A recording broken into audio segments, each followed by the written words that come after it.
Federal baixa em escolinha infantil e prende todo mundo acusando de doutrinação comunista. Notícia bizarra, hein? Você achou que a gente estava falando da atualidade? Não, meu filho, isso aconteceu nos anos 70 lá em Curitiba.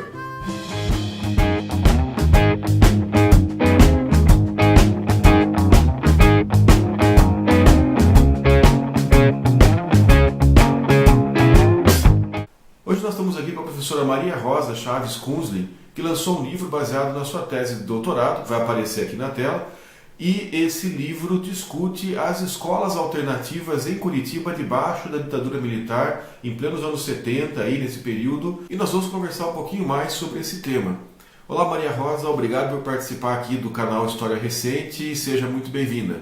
Fernando, muito obrigada pelo convite, é um prazer estar aqui conversando com você agora sobre esse meu livro. Minha primeira pergunta é como surgiu o seu interesse por pesquisar as escolas alternativas nesse período? É uma motivação pessoal? Tem alguma coisa a ver com a sua trajetória? Enfim, fale um pouquinho pra gente mais sobre a sua motivação nessa pesquisa. Esse livro é o resultado da minha tese de doutorado na linha de História da Educação. As minhas primeiras preocupações, quando eu comecei a estudar, foi conhecer algumas vozes, algumas críticas à escola convencional que já vinham ocorrendo desde o final do século XIX e começo do século XX. Então eu apresento no livro várias proposições, várias ideias novas de escola desde aquele período, passando pelas o que a gente chama hoje de pedagogias progressistas.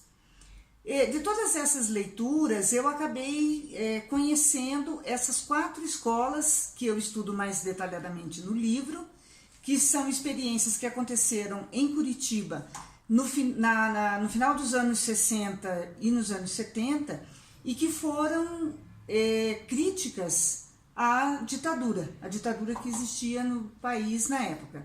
Então essas escolas, elas funcionaram como uma espécie de síntese de toda essa tradição de crítica à escola convencional.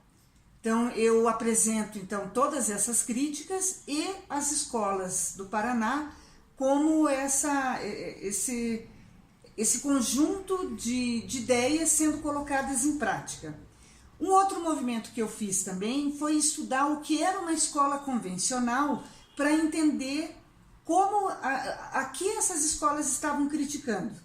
Então eu fui buscar nos estudos de Foucault e das instituições, das grandes instituições que o Foucault vai apresentar, a escola, a fábrica, o presídio, as instituições psiquiátricas, como essas instituições funcionavam para a disciplinarização das escolas, das crianças. Então, isso que eu chamo de escolas convencionais e como já desde aquela época, desde o século XIX, existiam vozes contrárias a essas instituições. E eu acabei dando então como exemplo, fazendo um estudo empírico dessas 4 escolas, justamente nessa perspectiva de uma síntese dessa crítica toda à escola convencional. Maria Rosa, lendo o seu livro, a gente percebe que a motivação dos pais que organizaram essas escolas alternativas tem a ver com a percepção que eles tinham de que a educação naquele momento, que era fiscalizada ou mesmo dada pelo Estado nas escolas públicas, ela era uma educação que não satisfazia o projeto de, vamos dizer assim, de futuro, projeto de pessoa, projeto de família, que esses pais e esses professores tinham. Eles olhavam para as escolas, né, nesse período da ditadura e viam que lá tinha uma doutrinação ideológica, uma posição, uma forma de ver o mundo, de ver a vida, que não era a que eles queriam, né? Aquele nacionalismo exacerbado, baseado na passividade, contra os ideais que eles tinham, né? de uma vida mais ativa, uma sociedade mais justa, mais igualitária, e aí eles vão e organizam essas escolas.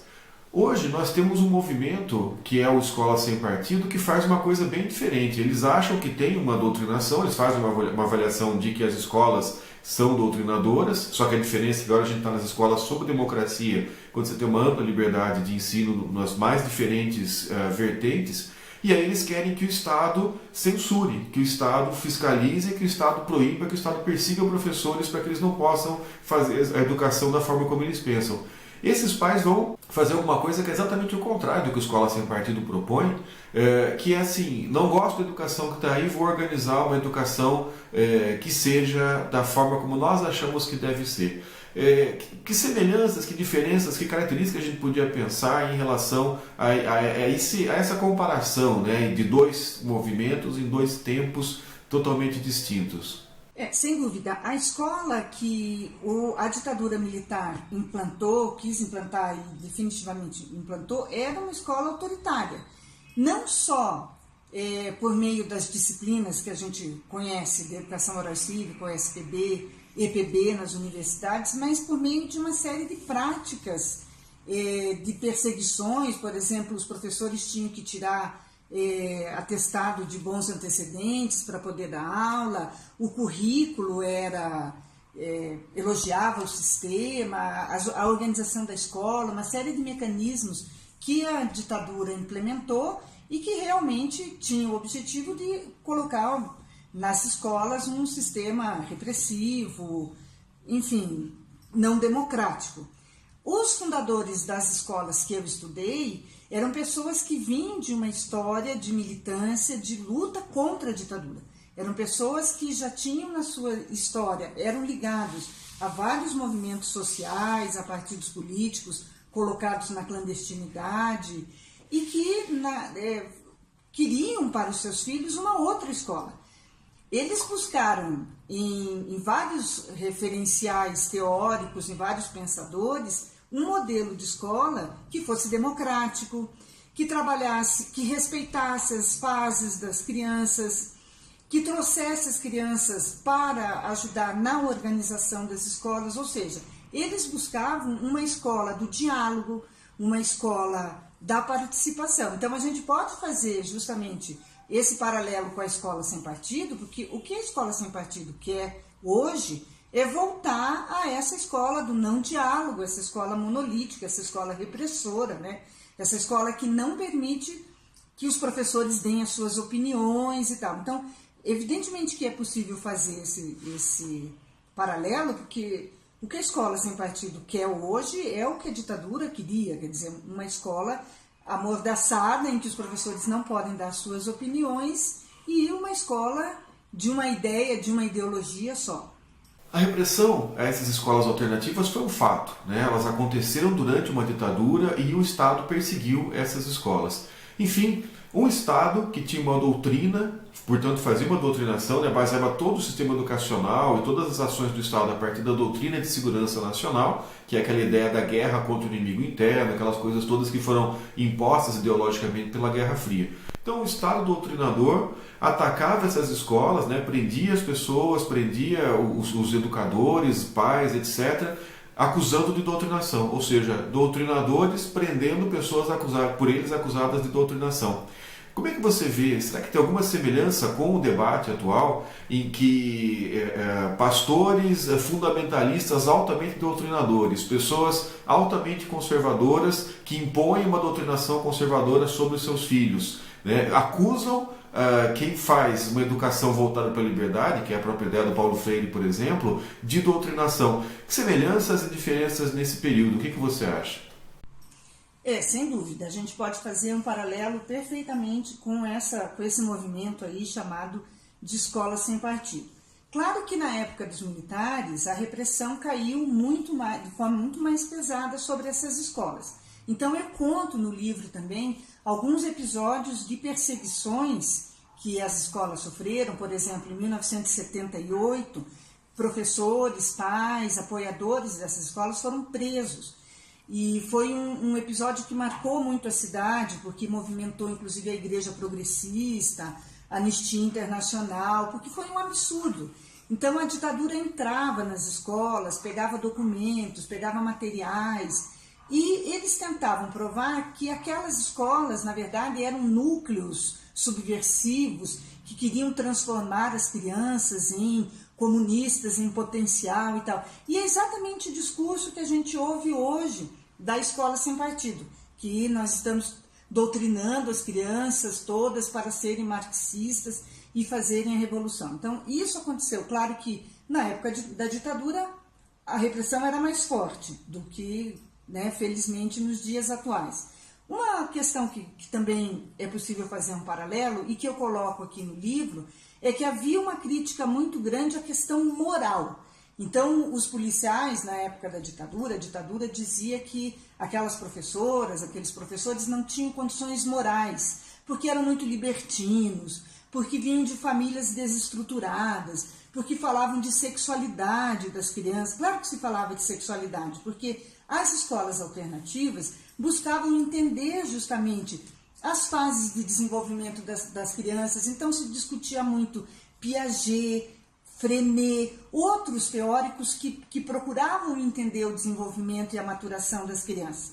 Mas a ditadura dizia que isso era libertinagem, que precisava acabar com isso, que elas não tinham condições. Então, imediatamente a gente lembra da falácia que a Escola Sem Partido cria ao falar de ideologia de gênero, que a gente quer acabar com os banheiros das crianças, que a gente quer acabar com o sexo. Quer dizer, toda essa besteira que a Escola Sem Partido está trazendo, a gente já... As escolas tradicionais, elas oferecem a disciplina rígida como o grande valor e a grande solução para a educação.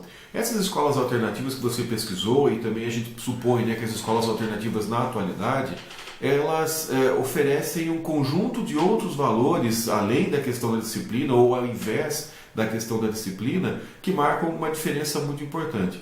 Hoje, inclusive aqui na cidade onde eu moro, em vários lugares, se propõe que a solução para a educação é mais rigidez, é mais disciplina, é mais autoritarismo, né? Aqui, por exemplo, estão propondo a criação de um colégio militar como solução para a educação. E a gente tem aí, né, essas escolas alternativas oferecem outros valores, outras perspectivas. Como é que a experiência das escolas alternativas dos anos 70 e as outras que você tem eventualmente acompanhado pode oferecer uma contribuição para pensar melhor essa, vamos dizer assim, essa batalha sobre como que a educação deve ser para que ela seja efetiva? Existe um imaginário que ainda persiste nas pessoas de que a criança aprende se ela estiver disciplinada, quietinha, parafusadinha em uma carteira, uniformizada e ouvindo atentamente um adulto. Então, esse imaginário educacional ainda está presente. Por isso que as pessoas acham que se todas as escolas forem militares e as crianças passarem a obedecer, elas vão aprender. Ora, isso já está provado que não funciona, porque a criança aprende por meio de várias linguagens, de várias formas, de várias metodologias. Justamente no meu trabalho, eu vou trazer a crítica a essa escola disciplinadora, desse regime rígido. Essa crítica já está lá no século XIX, já está lá numa tradição até do próprio Rousseau, que fala que a criança precisa estar em contato com a natureza, a criança precisa sair para espaços mais amplos. Você vai ter toda uma tradição libertária da escola de Summerhill, dizendo que a criança precisa participar para poder aprender a ser um cidadão, ela precisa tomar conta da sua própria formação. As escolas Waldorf, enfim, tem uma série de experiências que já vem desde o final do século XIX, começo do século XX, apontando que essa escola militar não ensina. Essa escola militar forma soldados, enfim, mas não é um projeto bom para a formação da criança, do jovem, como um cidadão. A sociedade precisa de liberdade para poder se transformar. Isso é muito claro em qualquer área, nas artes, na educação. Você precisa ter espaços em que a criança se expresse, que o aluno se expresse, ajude a pensar junto. O que eu gostaria de deixar, assim, que é um pouco o objetivo do meu livro, é trazer essa memória de como essas pessoas deram as suas vidas, né? Dedicaram parte importante das suas vidas na luta por uma sociedade livre. Eu acho que a palavra liberdade é muito importante nesse momento. A luta por uma sociedade mais humanizada e tal. A gente hoje está vivendo um momento muito difícil no Brasil, a gente está num confronto aí de propostas obscurantistas, propostas que estão querendo voltar a uma sociedade repressora, né? Quando a gente vê aí um candidato a presidente que está propondo coisas absurdas como a volta da ditadura. Então a gente tem que estudar, que voltar para essas experiências que foram experiências emancipadoras, que foram experiências que procuraram trazer para as crianças novas oportunidades, democratizar as relações, né? Que a partir da escola, a partir da educação, a gente construísse uma sociedade mais democrática. Eu acho que nós estamos vivendo um momento difícil, um momento de confronto, em que nós temos que estar o tempo todo alertas e a gente tem que ver que projetos são esses que estão em confronto, né? Que projeto desse obscurantismo, desse atraso, dessa volta a uma sociedade autoritária que a gente não pode deixar acontecer. Acho que é um pouco essa mensagem que eu gostaria. Eu gostaria que o meu livro, então, trouxesse alguns referenciais, né, algumas ideias de como as pessoas já lutaram, e muito, por uma sociedade democrática que a gente precisa construir no nosso país. Maria Rosa, muito obrigado pela entrevista, valeu mesmo, um abraço para você, para a tua família aí, e a gente vai conversando. Valeu, pessoal, obrigado por assistir até esse ponto. Se você gostou, não esqueça de dar a sua curtida. Se você puder ajudar a gente a romper a bolha social, compartilhe esse vídeo, né? Comente esse vídeo, coloque as suas questões aí. Se você não gostou, se você achou que a gente está sendo muito parcial, muito partidário, bota aí o teu comentário, a gente tem a maior boa vontade para conversar, para ir debatendo. Tá certo que o tempo geralmente é curto, mas a gente faz o que dá para fazer, faz o que é possível com muito carinho, ok? Muito obrigado por assistir e até a próxima.